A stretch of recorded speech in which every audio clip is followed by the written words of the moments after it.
ద్వితీయోపదేశ కాండము 33వ అధ్యాయము 29వ వచనం. ఇజ్రాయేలు నీ భాగ్యం ఎంత గొప్పది, యెహోవా రక్షించిన నిన్ను పోలిన వాడెవడు.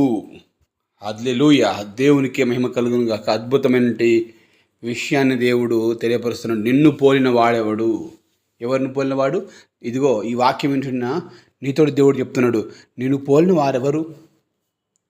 నా బ్రతుకు ఏంతే, నా బ్రతుకు ఆగమైపోయింది, నా బ్రతుకు ఇలాగే ఉంటుంది, నన్ను ఎవరు పైకి తీసుకురాలేరు, నా స్థితిని ఎవరు మార్చలేరు అని నువ్వు బాధపడుతూ కూర్చుంటావు కావచ్చు. కానీ దేవుడు అంటున్నాడు, నిన్ను పోలిన వాడేవాడు, అసలు నీలాంటి వాడేవాడు భూమి మీద. ఎందుకంటే నేను నిన్ను రక్షించుకున్నాను. ఓ ఇజ్రాయేలు, నీ భాగ్యం ఎంత గొప్పది.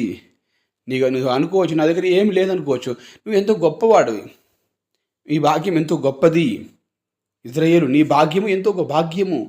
అంటే డబ్బులు, ధనధాన్యములు, వెండి బంగారంలో ఆస్తిపాస్తులు ఉన్నవాళ్ళే ఎంతో భాగ్యవంతులు అనుకుంటారు. కానీ దేవుడు చెప్తున్నాడు, ఆయనను కలిగి ఉండటమే, ఆయన నమ్ముకోవటమే, ఆయన సన్నిధికి రావటమే, ఆయన మందిరంలోకి వచ్చి ప్రార్థన చేయటమే అది గొప్ప భాగ్యము.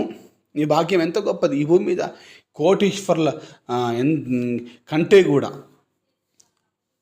కోట్ల ఆస్తున్న వారి కంటే కూడా యేసయ్య నమ్ముకున్న వారు ఎంతో భాగ్యవంతులు. అందుకే అంటున్నాడు యేసయ్య, నీ భాగ్యము ఎంతో గొప్పది. సహోదరుడా, ఈరోజు ఈ వాక్కు ద్వారా నీతో మాట్లాడుతున్నాడు కదా. ఎందుకు అధైర్యపరచబడతావు? ఎందుకు నా బ్రతుకు ఇంతే, నా బ్రతుకు మారదని చెప్పేసి, మరణిస్తే అయిపోతుందని చెప్పేసి అనుకుంటూ ఏదేదో పిచ్చి చెడ్డ ఆలోచన కలిగి ఉంటావు. చెడు ఆలోచనలు మాను. నువ్వెంతో గొప్పవాడివి. నిన్ను పోలిన వాడెవడు, ఇలాంటి వాడెవడు. అసలు ఈ మాట నిన్ను పోలిన వాడెవరు, ఇలాంటి వాడెవరు అనేది యేసుక్రీస్తు సంబంధించిన మాట. కానీ దేవుడు నీతో చెప్తుంది, నిన్ను పోలినవాడు, నువ్వు నా కుమారుడు అనక నీ కుడి మాట వర్తిస్తుంది బిడ్డ.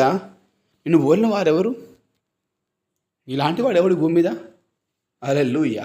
ఒకసారి గమనించు, ఆది కాడ నుంచి ప్రకటన గ్రంథం వరకు అబ్రహాము తనను పోలినవాడు ఎవడు ఉన్నాడా? లేడు. మోషే లేడు.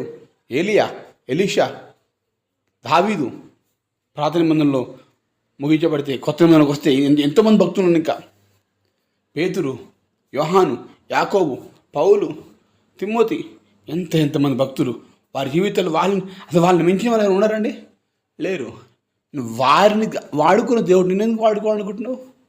వాళ్ళని నడుపుకున్న దేవుడు నిన్ను నడపలేడా? ఖచ్చితంగా నడుపుతాడు. బాధపడ మాకు. ప్రస్తుతం ఉన్న సమస్యలను బట్టి దిగులుతో ఉండడం వలన మనకు వచ్చేది ఏముండదండి.